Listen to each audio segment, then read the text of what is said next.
Bueno, queridos y queridas, hola, bienvenidos a el apartado de la escuela online que es en concreto de historia de la música.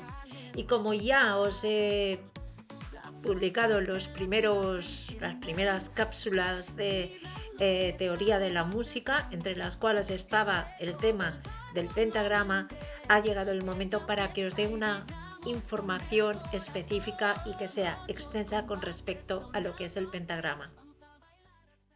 A ver, os cuento, los primeros intentos de notación musical que se dieron en la historia, antes de la existencia del pentagrama, digo, en realidad surgió por necesidad, ya que la gente en realidad se comunicaba oralmente. Es decir, ellos tocaban música, pues como pasa en las jam sessions de jazz, ¿no? Continúan pasando. Bueno, no, y en cualquier, que digo, en las jams. O sea, yo recuerdo cuando, por ejemplo, cuando vivía en Ibiza, que era típico que nos encontrábamos todos en Benirràs y allí bueno, todos, es que te encontrabas con personas que no conocías de nada y todo el mundo iba tocando allí pues instrumentos musicales, etcétera, ¿no? Entonces ahí había personas que aprendían a tocar, por ejemplo, los bongos o las darbucas o los djembés africanos, porque otras personas se lo enseñaban en esos momentos. Pues al principio de todo, se comunicaba así la música, no había otra manera, de manera natural. Pero siempre ha habido esa necesidad de comunicar, de aprender, ¿no? De dejar constancia. Entonces, eso llevó a lo que se llama la notación neumática, que surge en los siglos IX y X y se desarrolla a través de unos signos escritos sobre papel, evidentemente, un tipo de papel de la época, de aquella época, ¿vale? Con la finalidad de que todas esas melodías, esos ritmos quedaran fijados y se pudieran transmitir de manera más rápida, ¿no? De alguna manera, sin necesidad tampoco que estuviera pues esa otra persona delante tuyo para explicártelo todo, básicamente. Este tipo de notación, sin embargo, no especificaba con precisión la altura ni la duración de las notas.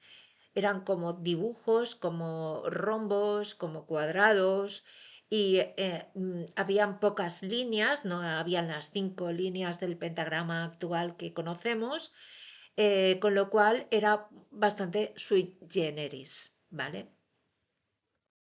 Un avance significativo ocurrió en el siglo XI, cuando hubo un monje benedictino llamado Guido de Arezzo, que entonces dijo, mira, yo voy a hacer un tetragrama. No, o sea, no era un penta, penta significa 5, de ese sistema de líneas paralelas, conocido como tetragrama, que permitía presentar con mayor precisión la altura de los sonidos. También desarrolló, y fijaros qué curioso, una herramienta memotécnica, fijaros, llamado la mano guidoniana. Es que la palabra se la lleva, guidoniana, de Guido de Arezzo, evidentemente. Y esa mano, que era en cada dedito había como los signos musicales, eso ayudaba sobre todo a los cantantes a aprender las notas y a sus relaciones interválicas. Aquí hago una puntualización. Esta manera de hacer posteriormente se ha continuado trabajando y se ha desarrollado. Existen diferentes sistemas de pedagogía de la música que todavía usan una aproximación a esa manera guidoniana de transmitir la música. En esa manera de transmitir la música a través de esa mano especial que nos permitía entender los sonidos agudos y los sonidos graves, ¿vale? Guido de Arezzo asignó nombres a las notas basándose en las sílabas iniciales de cada línea del himno. llamado ut queantan laxis, y que eran ut para el do, re, mi, fa, sol y la. Como os digo, o sea, ut en realidad es la palabra do y se añadió también el sonido si para completar de esa manera las 7 notas que corresponden a la escala diatónica, que a propósito, ahí os dejaré el enlace también por aquí cerquita, ¿vale? Porque hay también una de las cápsulas que ya tengo lanzadas de educación musical aquí en la escuela 8 compases acerca de la escala diatónica mayor con los 7 sonidos principales que se utilizan sobre todo aquí en Occidente. Recuerdo que esto estamos hablando de la evolución histórica que tuvo la música en Occidente. En Oriente fue de otra manera y tendríamos que hablar de otras personas implicadas en el asunto y de otra manera de hablar de los sonidos. Eso que tiene, el mundo es muy diverso, queridos y queridas. Continuamos. A ver, vamos a hablar de cómo evolucionó ese pentagrama, porque aunque el pentagrama fue un gran avance realmente, porque permitió definitivamente, o sea, vamos a ver cómo escribimos esto en lugar de hacerlo aproximado, porque yo quiero que eso sea de esa manera, no de otra. Entonces, eso realmente, o sea, Guido de Arezzo fue un punto, pero la música continuó evolucionando, puesto que había muchísimas otras personas interesadas en ese avance y con ello surge la necesidad de una notación más precisa. Es decir, vale, muy bien, tú quieres que haga ese sonido, pero ese sonido ¿cuál es? O sea, que hagan esas preguntas, básicamente. Entonces, ahí fue cuando se adició se puso más otras líneas. Es decir, de ahí llegamos al siglo XIII, cuando algunos manuscritos comienzan a incorporar el resto de líneas del pentagrama. Y ahí es cuando llega el pentagrama, como lo conocemos actualmente, el pentagrama de 5 líneas, el pentagrama moderno.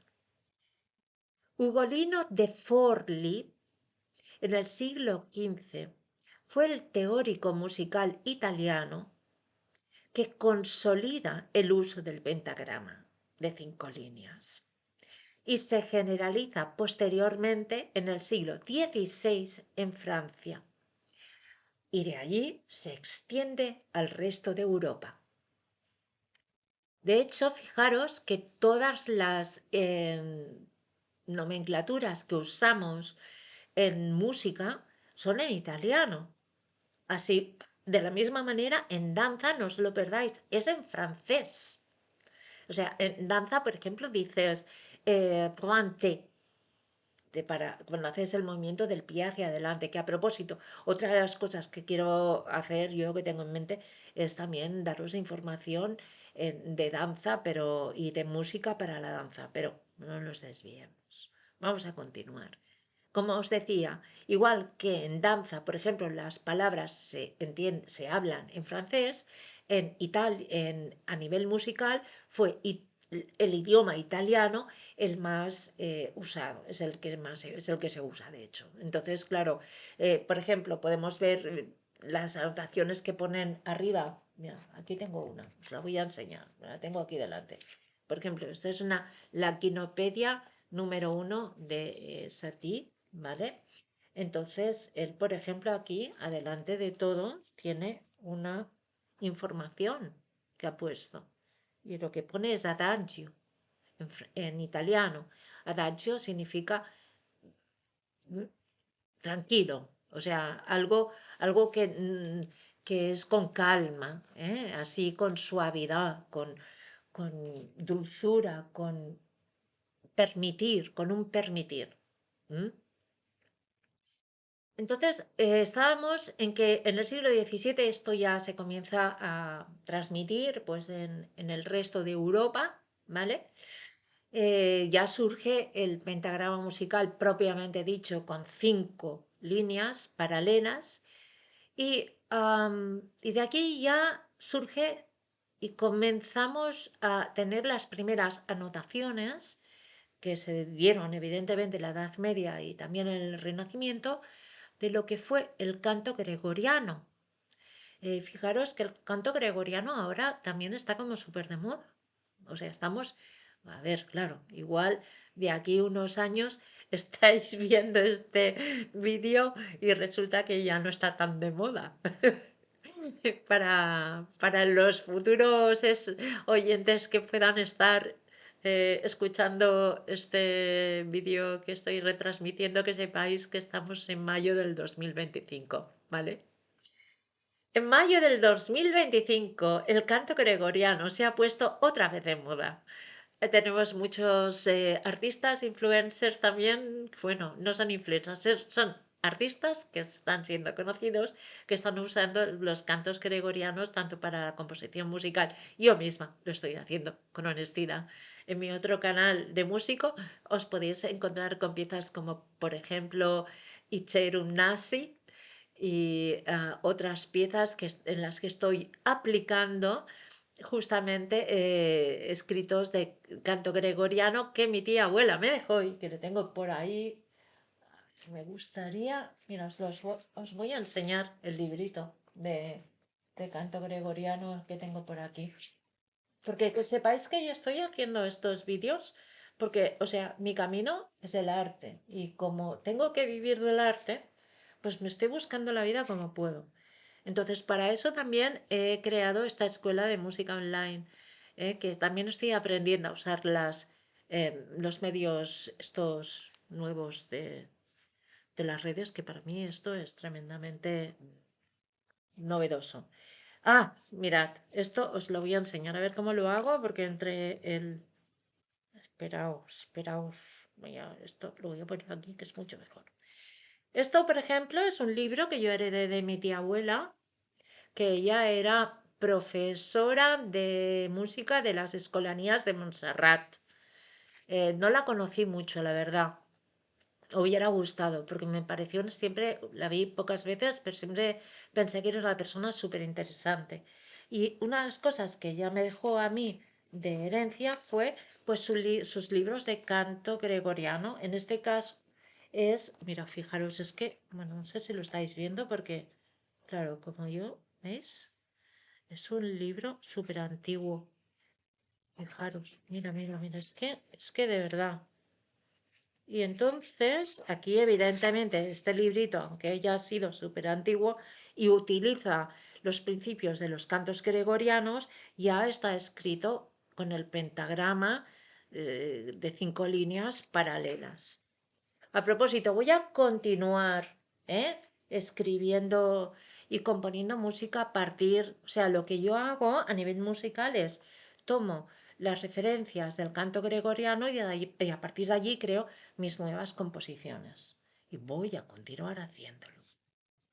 Bueno, os enseñaré más libritos así heredados, y historias y libros y material que tengo por aquí yo de hace tropecientos siglos. Bueno, continuemos, no nos vayamos del tema. Entonces, estábamos en que el canto gregoriano, pues ya en la Edad Media ya comienza pues a usarse pues como lo conocemos ahora, o sea, como 5 líneas paralelas donde vamos a escribir tanto los sonidos como la duración de los sonidos, ¿vale?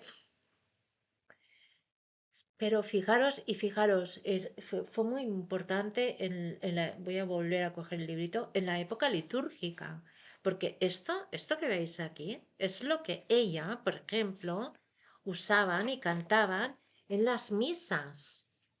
en las misas católicas, porque claro, estamos hablando de Cataluña, Cataluña es el norte de España, y en el norte de España, pues la mayoría de personas son católicas. Entonces, en las misas, lo que los monaguillos y los chicos y chicas, niños y niñas que están allí, pues formando parte de esa tradición o de esa religión, pues lo que hacen es cantar a Dios a través de estos cantos gregorianos, ¿no? Pues lo dicho, que se puso también muy de moda en esa época y fue muy importante, ¿vale? Para de uso en la música litúrgica. Eso ya fue lo que se llamó la notación neumática, no de neumáticos, sino, ¿me entendéis? Es una palabra específica para definir pues, la manera de escribir la música. Pero fijaros, el siglo XIV ya llegamos, llega un movimiento muy especial conocido como el Ars Nova, que introdujo innovaciones en la notación rítmica, permitiendo una mayor complejidad en las composiciones musicales. Es decir, hasta ese momento estábamos hablando de usar pues las negras, las cuadradas, los rombitos, ¿sabían como los rombos? Sí. Pero ahora ya la cosa comenzó a ya imparable. La música se volvió imparable. Ya todo se comenzó a estandarizar. Y ya comenzaron a salir, pues aparte de las 5 líneas, que también comenzaron a usar los 4 espacios que se crearon con esas 5 líneas paralelas y se comenzaron a ya a crear los signos musicales propiamente que conocemos actualmente. También las claves de sol, de fa y de do, que se utilizan para indicar la posición de las notas en el pentagrama y que nos dicen, o sea, nos ayudan a entender cuál es la altura de esas notas y que facilitan a determinados instrumentos esa lectura y también esa escritura. Pensad una cosa, si por ejemplo estáis tocando un instrumento que tiene un timbre muy grave, vais a tener que escribir esos sonidos en la parte inferior del pentagrama. Contra más grave, más notas adicionales vais a tener que usar.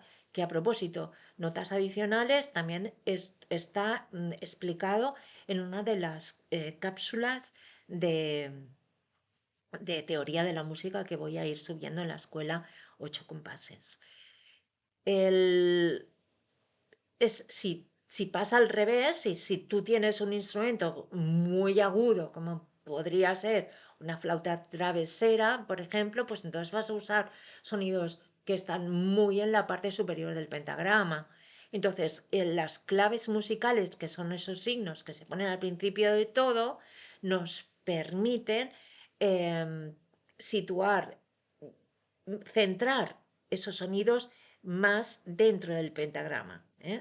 Esto en las cápsulas de teoría yo lo explico bien, me detengo en cada apartadito de cada clave y bueno, evidentemente, si queréis tomar clases de música conmigo, yo estoy disponible y en la próxima escuela de música que espero que surja pronto, porque a ver si me entero de cómo funciona el tema de crear una escuela de música, porque os podéis imaginar lo difícil que es para mí, porque me cuesta un montón.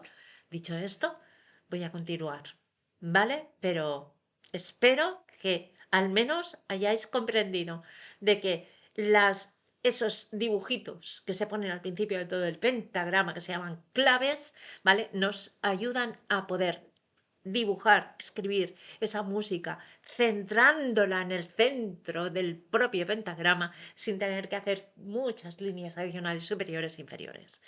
Bueno, continuemos. El desarrollo del pentagrama, y esto es el tema importante que nos interesa, en realidad ha sido un proceso largo y colaborativo, como siempre pasa en nuestra vida. Que todo, luego queremos ser muy individualistas, pero no, no, no. Al final tienes que ir a buscar ayuda a los demás, o tienes que contar con los demás, o necesitas hablar con alguien. La vida es así. No la he inventado yo. Esto no lo dijo un cantante. Bueno, da igual. En fin, que esas contribuciones significativas que fueron por parte de diferentes músicos y artistas y personas que se les ocurrían ideas de, mira, podríamos hacer esto para que los ritmos más rápidos se pudieran comprender mejor, ¿vale? Con esas contribuciones, ¿vale? Tanto de Guido de Arezzo como Urcolino de Forti, como seguro que hubieron más personas que no conocemos, ¿vale? Gracias a esos avances, hoy podemos contar con un sistema de notación musical que nos permite leer, escribir música por igual en todo el mundo. Y esto es muy importante. Yo creo que es súper importante, con honestidad, porque daros cuenta que, a ver, ¿qué idioma es universal? Universal. Tenemos, evidentemente, el idioma de las emociones. Todo el mundo entiende las emociones, de una manera u otra. Pero bueno, las emociones se entienden, ¿vale? Es decir, todo el mundo se emociona. Es muy difícil que la gente no tenga emociones. Y creo incluso que los más menos emocionales, algún tipo de emoción deben tener. Pero esas emociones, ¿cómo las expresamos? Podemos expresar bailando, las podemos expresar con música, evidentemente. Pero si esa manera de expresión la convertimos en un sistema de signos, eso ya se convierte en un lenguaje. Es como las matemáticas. Las matemáticas también es un lenguaje universal. Nos explican cosas, eventos de nuestra existencia humana, incluso no humana. Y pasa lo mismo con la música. De hecho, la música y las matemáticas son hermanitas, casi gemelas. Van de la mano por todas partes. De eso también hablaremos un día. Dedicaré un vídeo a este tema porque esto es muy interesante, el tema de la acústica y la psicoacústica musical, donde se habla de la física del sonido y cómo el sonido nos transforma y cómo el sonido nos da información y también al mismo tiempo es que hay cosas muy mágicas en el sonido. Ya me estoy despistando, me estoy despistando. Bueno, a ver, vamos a lo que vamos. Conclusión. El desarrollo del pentagrama ha sido un proceso largo, como he dicho, y de colaboración, ¿vale? Y, y nos ha dado la posibilidad de que cada cosa que nosotros creemos pueda ser transmitida con precisión y sin perder la expresividad inicial. Luego cada uno que haga lo que quiera, porque eso también hay que verlo, ¿vale? Bueno, hasta hoy este vídeo acerca del pentagrama, que es uno de los vídeos que voy a ir compartiendo de una manera coloquial casi, pero con información verídica en este canal que es mi escuela de música online. 8 compases, y espero que esta lección te haya proporcionado una comprensión interesante, como mínimo, de su historia, de la historia del origen del pentagrama y de su importancia en la música, porque la verdad es que la tiene. Y si deseas profundizar más en el tema, pues mira, te invito a que me sigas al canal y te mires las cápsulas de teoría de la música y, y me des un like para compartir y todas estas cosas. Bueno, sin más, hasta pronto. Yo soy Eva Mas y esta es mi escuela de música online 8,6. ¡Chao!